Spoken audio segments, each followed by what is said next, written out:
우리 말씀은 마태복음 11장 28절에서 30절 말씀을 보시겠습니다. 다 찾으셨으면 우리 한 목소리로 봉독하시도록 하겠습니다. 수고하고 무거운 짐진 자들아 다 내게로 오라. 내가 너희를 쉬게 하리라. 나는 마음이 온유하고 겸손하니 나의 멍에를 메고 내게 배우라. 그러면 너희 마음이 쉼을 얻으리니 이는 내 멍에는 쉽고 내 짐은 가벼움이라 하시니라. 아멘. 쉼을 얻는다는 거에 대해서 말씀을 나누도록 하겠습니다. 쉼이다 그러면은 이 쉼이라는 것은 바로 안식을 누린다라는 것으로 말할 수 있겠죠. 우리가 정말로 예수를 믿으면서 주님께서 지금 본문에 있는 말씀처럼 너희가 쉼을 얻으리라고 했는데 우리가 그러면 정말로 쉼을 얻는 삶을 얼마나 살고 있는가 하고 돌아봅니다. 정말 내가 쉬고 싶어요. 안식하고 싶어요. 근데 많은 사람들이 정말 쉬었으면 좋겠어. 어디로 훌쩍 여행을 좀 떠나서 갔다 왔으면 좋겠다. 이런 말씀을 하는 거를 종종 듣습니다. 왜냐하면 피곤하니까, 고달프니까, 뭔가 쫓기고 쉼이 없기 때문에 쉬고 싶다라는 말을 해요. 경제적으로나 세상이 우리를 쉬게 하질 않죠. 요즘 뉴스 들으면은 쉼이 있기보다는 불안한 소리만 자꾸 들리고 가정적으로 또는 자녀로 우리에게 끊임없이 문제들이 우리를 공격해 오고 있습니다. 그 가운데서 어떻게 내가 쉼을 얻을 수 있습니까? 여기서 쉼이라는 게 안식이라고 할 때 이 안식은 우리 심령 속에 평강을 얻는 것입니다. 우리 심령 속에 평강이 얻어지면 안정된 심령이 되어져요. 반석 대신 예수님께 뿌리를 내리면 비가 오고 바람이 오고 창수가 나도 흔들리지 않는다. 이 쉼을 얻는 심령은 흔들림이 없는, 요동함이 없는 그 안정된 심령을 갖는, 평강을 누리는 것을 안식한다라고 말합니다. 근데 오늘 본문에 보니까 무거운 짐을 진 자들아 다 내게로 오라 그랬어요. 왜냐하면 이 무거운 짐, 내가 갖고 있는 이런저런 많은 걱정거리, 문제들이 나로 하여금 쉼을 얻지 못하기 때문에 그 무거운 짐을 내게 갖고 오라. 이 안식은 그 무거운 짐을 누구에게 가져갈 때? 예수님께 가져갈 때 쉼을 얻을 수 있다라는 거죠. 그러면 왜 예수님한테 이 무거운 짐을 가져갔을 때 우리가 쉼을 얻을 수 있는가? 예수님은 마태복음 12장 8절에 안식일의 주인은 예수 그리스도라고 말씀하세요. 예수님은 바로 안식일의 주인이라고 말씀하세요. 그러면서 왜 그 말이 나왔냐면은 안식일을 거룩하게 지켜야 되는 유대인들에게 이 제자들이 예수님을 따르면서 밀밭에서 그 이삭을 떠서 먹으니까 안식일에 어찌하여 너희들이 이와 같은 일을 하느냐 했을 때 예수님이 하시는 말씀이 너희들이 다윗이 성전에 들어가서 제사장 외에는 먹지 못하는 떡을 먹는 것을 너희가 알지 못하느냐. 또한 제사장들이 안식일에 성전 안에서는 안식을 범하여도 그것이 죄가 되지 않으면 알지 못하느냐 하시면서 이 성전보다 더 큰 이가 여기다. 바로 그 성전보다 더 큰 이가 예수님이라는 거. 그래서 예수님 안에서는 안식이 있다라는 거, 쉼이 있다라는 거를 말씀하세요. 그래서 예수님이 바로 안식일의 주인이다라고 말합니다. 그러면서 말씀하시긴 마가복음 2장 27절에 뭐냐면 이 안식일은 사람을 위해서 있는 것이라. 사람이 안식일을 위해서 있는 것이 아니라 이 안식일이 사람을 위해서 있는 것이다 라고 말씀합니다. 바로 그러면 이 안식은 예수 그리스도 안에서 이루어지고 있고 예수 그리스도 안에서 그 쉼이 있도록 그 안식의 주인이 예수님이라는 걸 우리에게 말씀하고 있어요. 우리가 쉼을 얻을 때 예수님이 왜 무거운 짐을 진 자들아 다 내게로 오라 말씀하셨나. 바로 예수 그리스도 안에서 안식이 있고 쉼이 있기 때문이라는. 자, 그러면 예수님은 이 안식을 주러 오셨어요. 어떻게? 히브리서 7장 1절로부터 3절을 보면은 멜기세덱 대제사장의 얘기가 나옵니다. 이 멜기세덱은 창세기 14장에 보면은 14장 18절에 이 아브라함이 그 롯을 구원하고 다 그걸 빼앗긴 것을 찾아가지고 돌아올 때 그 앞에 나타났던 사람이 일긴 멜기세덱이에요. 근데 이 멜기세덱은 뭐라고 말하냐면 살레망 멜기세덱이 떡과 포도주를 가지고 나왔으니 그는 지극히 높으신 하나님의 제사장이라 라고 말해요. 이 멜기세덱은 지극히 높으신 하나님의 제사장이라 그러는데 살렘 왕이라고 말해요. 근데 우리는 그 당시에 무슨 살렘 왕 멜기세덱이 있어서 아브라함에게 나타나서 떡과 포도주를 줬는가 했더니 히브리서 7장에 가니까 1절부터 3절에 이 멜기세덱은 의의 왕, 살렘 왕, 평강의 왕, 아비도 없고 어미도 없고 족보도 없고 시작도 끝도 없는 바로 하나님이신 예수 그리스도구나라는 걸 우리에게 가르쳐주고 있어요. 그런데 이 예수 그리스도가 누구냐 했더니 살렘 왕, 의의 왕, 평강의 왕. 이 살렘이라는 단어가 구약에 350번이나 나와요. 이 살렘이라는 뜻이 도대체 무엇인가? 우리가 샬롬 그러죠. 이스라엘 사람들 항상 샬롬 그래요. 근데 이 샬롬이라는 단어 속에는 번역할 때 우리가 일반적으로 평강이라고 번역하는데 히브리 말에는 굉장히 다양한 많은 뜻들이 복합되어 있어요. 근데 이 샬롬이라는 뜻 안에는 평강만 있는 게 아니에요. 온전함이 이루어진다라는 뜻이 있어요. 근데 온전함이라는 뜻만 있는 것이 아니라 상처가 없어요. 전혀 상처가 없는 거예요. 그리고 또한 샬롬이라는 뜻 안에는 전쟁에 나가서 승리한다는 뜻이 있어요. 그리고 이 샬롬은 공동체가 연합되어진다는 뜻이 있어요. 자, 그러면 살렘 왕이라고 하는 것은 바로 예수님 안에서 평강이 있고 예수님 안에서 공동체의 연합이 있고 예수님 안에서 승리가 있고 예수님 안에서는 부족함이 없고 상처도 없고 모든 것이 완전하다는 것을 우리에게 말해주고 있다는 사실이에요. 왜 살렘 왕이라고 말했는가? 왜 평강의 왕이라고 했는가? 바로 그분이 평강이 있는 완전한 나라의 왕이시라는 우리 거룩한 성 예루살렘이라 그러죠. 예루 뭐래요? 살렘. 거룩한 성 바로 그 성도 평강의 성이라는 거예요. 그 성이 평강이 있는 성. 그러니까 예수님은 바로 그 살렘왕 평강의 성, 그 살렘이 있는 평강이 있는 나라, 하늘나라, 거룩한 성전, 그리스도의 몸 이렇게 우리가 말할 수 있죠. 예수님 안에서만 우리에게 진정한 평강이 있다는 것을 우리에게 말씀하고 있습니다. 그래서 이 살렘이라는 단어는 예수 그리스도 안에서 그 예수님의 그 축복으로 말미암아서 우리가 온전케 되어지는 것이며 동시에 하나님 안에서 예수 그리스도가 머리가 되어지고 우리는 그 지체의 몸이 되어졌을 때 그 질서 가운데서 이 평강이 이루어지고 있다라는 것, 그 하나님의 축복이 이루어지고 있다라는 것을 우리에게 말씀하고 있습니다. 예수님께서 이 평강을 주시기 위해서 십자가에서 죽으시고 부활하셨어요. 예수님이 죽고 예수님이 안 계실 때 다들 두려워서 떨면서 숨었어요. 그러고서는 어찌할 줄 몰라서 문을 다 잠그고 있을 때 예수님이 찾아오셔서 그 문을 뚫고 들어오세요. 오셔서 하시는 말씀이 뭐라고 하세요? 입김을 내쉬면서 평강이 있을지어다. 왜? 평강에는 두려움이 없어요. 평강에는 염려, 걱정이 없어요. 예수님이 왜 평강이시라는 거예요? 그들이 믿음이 없어서 예수님이 십자가에 죽으시고 부활하셔서 다시 갈릴리에서 너희를 만날 것이라고 말했는데 그들은 그 말씀을 믿지 못했기 때문에 두려워 떨고 있고 죽음의 공포 가운데 있었다는 사실이에요. 예수님은 우리에게 평강을 주시기 위해서 오셨어요. 우리 요한복음 20장 19절을 한번 찾아보시겠습니다. 찾으시면 우리 함께 봉독합니다. 안식 후 첫날 저녁 때에 제자들이 유대인을 두려워하여 모인 곳에 문들은 닫았더니 예수께서 오사 가운데 서서 가라사대 너에게 평강이 있을지어다. 평강이 있기를 원한다가 아니라 평강이 있을지어다예요. 우리가 예수님을 믿을 때 평강이 있어야 돼요. 우리 한 군데 더 보시겠어요? 요한복음 14장 27절 보시겠어요? 자, 다 찾으셨으면 우리 함께 봉독하시겠습니다.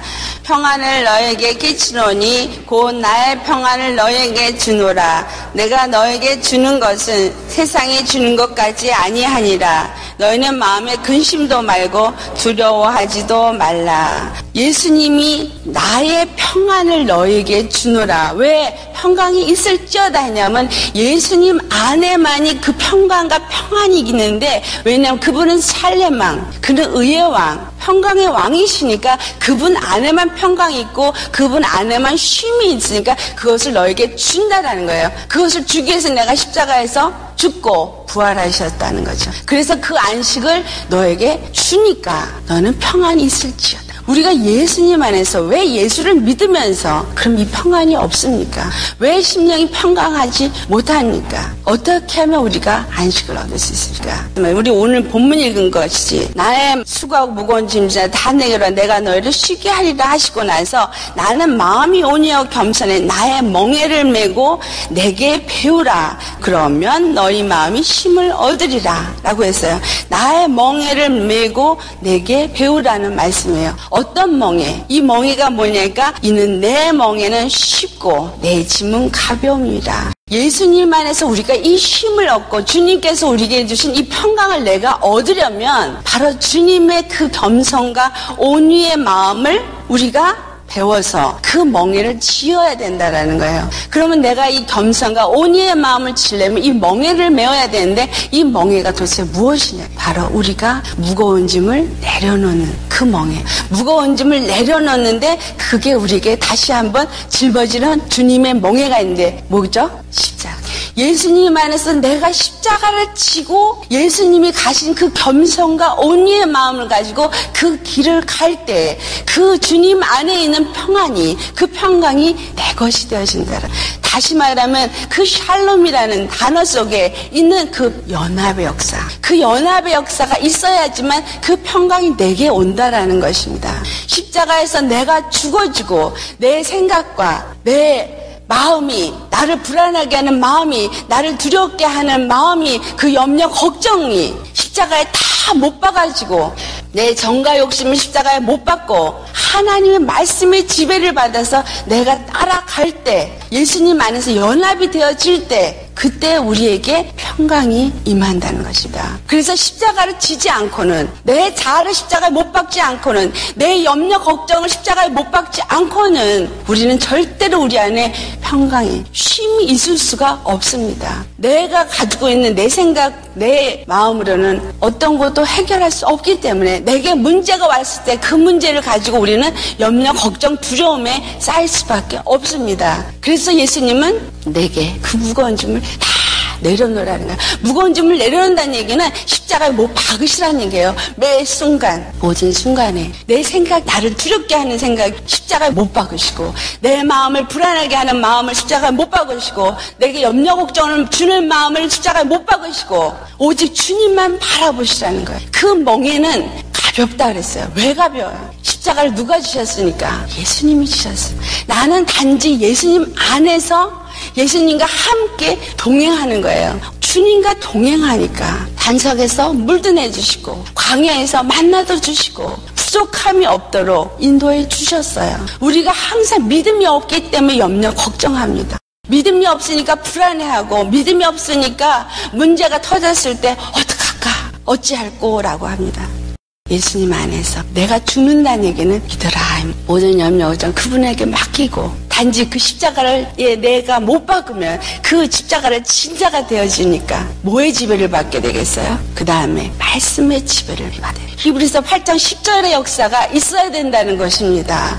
주의 법도를 내 생각에 두고 내 마음에 기록한다라고 한 그 말씀은 내가 십자가에 못 박아가지고 주여 내가 이제는 주님 앞에 모든 걸 맡기고 믿음으로 주님만 바라보고 가겠습니다라고 할 때 우리를 지배해야 되어지는 것이 바로 말씀이 나를 지배해야 되는 말씀은 누구예요? 예수님.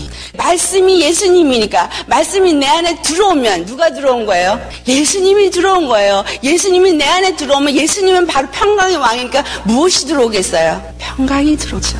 예수님의 말씀이 내 생각을 지배하면 말씀이 나를 지배하는 거니까 예수님이 나를 지배하면 평강이 나를 지배하겠죠. 생각에 쉼이 생깁니다. 그 말씀이 내 심령에 들어와서 말씀에 내가 지배를 받으면 내 심령에 평강이 임합니다. 그럴 때 내 생각도 내 마음도 쉼을 얻게 됩니다. 예수님과 연합이 없이는 내가 십자가를 쥐지 않고는 절대로 우리 심령이 쉼을 얻을 수가 없어요. 이 쉼을 우리에게 주시기 위해서 예수님이 오셨고 평강이 있을지어다라고 말했는데 항상 그 평강을 내가 누리지 못하는 것은 예수님이 내 안에 그 말씀이 내 생각과 마음을 지배하지 않고 있다라는 것입니다. 여러분 내 믿음이 어떤지 내가 지금 믿음이 어떤가를 분별하고 싶으시면 내 안에 바로 이 평강과 안식이 평안이 있는가 없는가 그걸 보시기 바랍니다.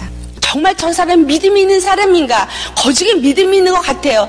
믿음이 있는 사람인가? 보시려면 그 심령이 정말 평강을 누리고 있는가? 그 심령이 정말 안정된 심령인가? 그걸 보시기 바랍니다. 입으로만 주여 주여 하는 것이 믿음이 아니라 그 심령의 평강을 누릴 수 있는 주님이 나의 구세주, 나의 하나님, 내게 부족함이 없이 채워주시는 여호와 이레의 하나님이시라는 사실입니다. 아멘. 하나님께서 우리에게 이 무거운 짐을 다 내려놓으라고 말씀하세요. 그 다음에 무거운 짐을 내려놓고 십자가를 지고 말씀의 지배를 받을 때 우리 안에 어떤 마음이 오겠어요? 바로 예수님의 마음을 가져야 돼요. 그 마음이 뭐예요? 겸손과 온유의 마음입니다. 겸손은 일반적으로 남을 나보다 낫게 여기는 것을 겸손이라고 말해요. 예수님이 겸손의 왕이 나귀를 타셨다 그랬어요.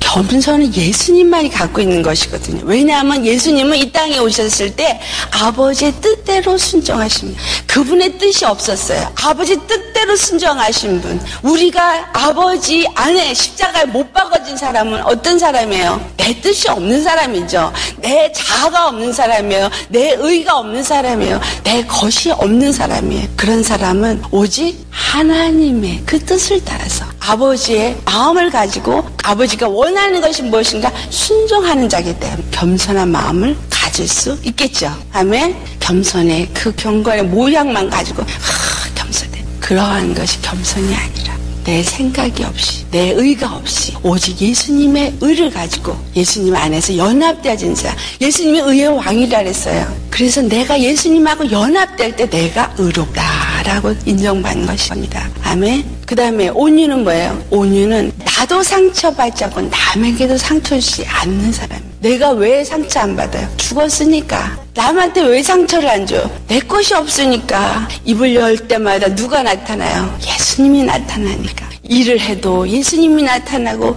예수님이 공급하신 힘으로 일하고 예수님이 공급하신 지혜로 일하고 예수님이 나를 통해서 일하시고 내가 안 나타나니까 그 안에서는 사랑만 나타나고 그 안에서는 생명만 나타나고 그 안에서는 온유와 자비와 겸손과 그러니까 상처받을 일이 없고 상처 줄 일도 없어요. 그럴 때 우리는 쉼이다. 우리 안식하고 싶잖아요. 그죠? 그 영원한 안식을 주세요. 그 영원한 안식을 주시기 위해서 십자가에 죽으시고 부활하셨어요. 그런데 그 영원한 안식을 얻는 그날이 되기 전에 이 땅에서도 안식을 누리라는 거예요. 이 땅에서도 안식을 누리도록 평강이 있을지어다라고 오늘도 주님 우리에게 말씀하십니다. 이 평강을 내가 누리고 이 안식을 누리기 위해서는 모든 무거운 짐 보따리 다 싸세요. 싸셔서 꽁꽁 묶으세요. 예수의 피로. 그리고 예수님 앞에 십자가에 던지세요. 그거 내 거 아닙니다. 아멘. 나는 이제 죽고 나는 예수님 안에 사는 믿는 자예요. 예수님 안에서 사는 자이기 때문에 그 나라와 의를 구하는 자, 먼저 그의 나라와 의를 구하면 나머지 모든 것을 더해준다고 말씀하셨어요. 그 말씀을 삼아 위의 것을 찾고 땅의 것을 구하지 않냐고 그 하늘의 소망을 가지고 달려가는 자에게는 하나님께서 이 땅에 모든 필요한 것을 주신다는 것입니다. 이스라엘 백성들이 그 약속의 땅 가나안을 향해서 나아갈 때 그들에게 부족한 것이 없었어요. 그들의 욕심을 따라서 고기를 구하고 부추를 구해서 광야에서 죽었습니다. 하지만 갈렙과 여호수아는 그 신실하신 하나님의 약속을 믿고 그 약속한 것을 그는 미쁘시사 그는 반드시 변개치 않냐고 이루실 것을 믿었기 때문에 그들은 끝까지 그 믿음을 저버리지 않았기 때문에 그 가나안 땅을 밟을 수 있는 단 유일한 두 사람이었습니다. 예수님은 예수님 안에 장막을 치라 그 예수님의 그 장막 안에 거하는 자, 바로 예루살렘 안에 거하는 자, 바로 믿음으로 예수님과 연합되어진 자, 이런 자가 샬렘, 그것이 샬롬 거예요. 샬롬, 평강이 있을지어다. 우리가 그래서 서로 샬롬 인사하는 거예요. 여러분 서로 간에 샬롬 인사하기 바랍니다. 서로 평강이 있을지어다 인사하기 바랍니다. 내가 너에게 평안을 주노라고 말씀하셨어요. 서로 평안을 주시고 서로 평강을 서로 나누시고 그래서 예수 그리스도 안에서 하나가 되어지고 그게 바로 예루살렘 중건입니다. 그게 바로 그리스도의 몸을 세우는 것입니다. 그래서 요한복음 15장 우리 7절 8절 내 말이 너희 안에 거하면 무엇이든지 원하는 대로 구하라. 그리하면 이루리라. 너희가 가시를 많이 맺으면 내 아버지께서 영광을 받으실 것이요 너희는 내 제자가 되라.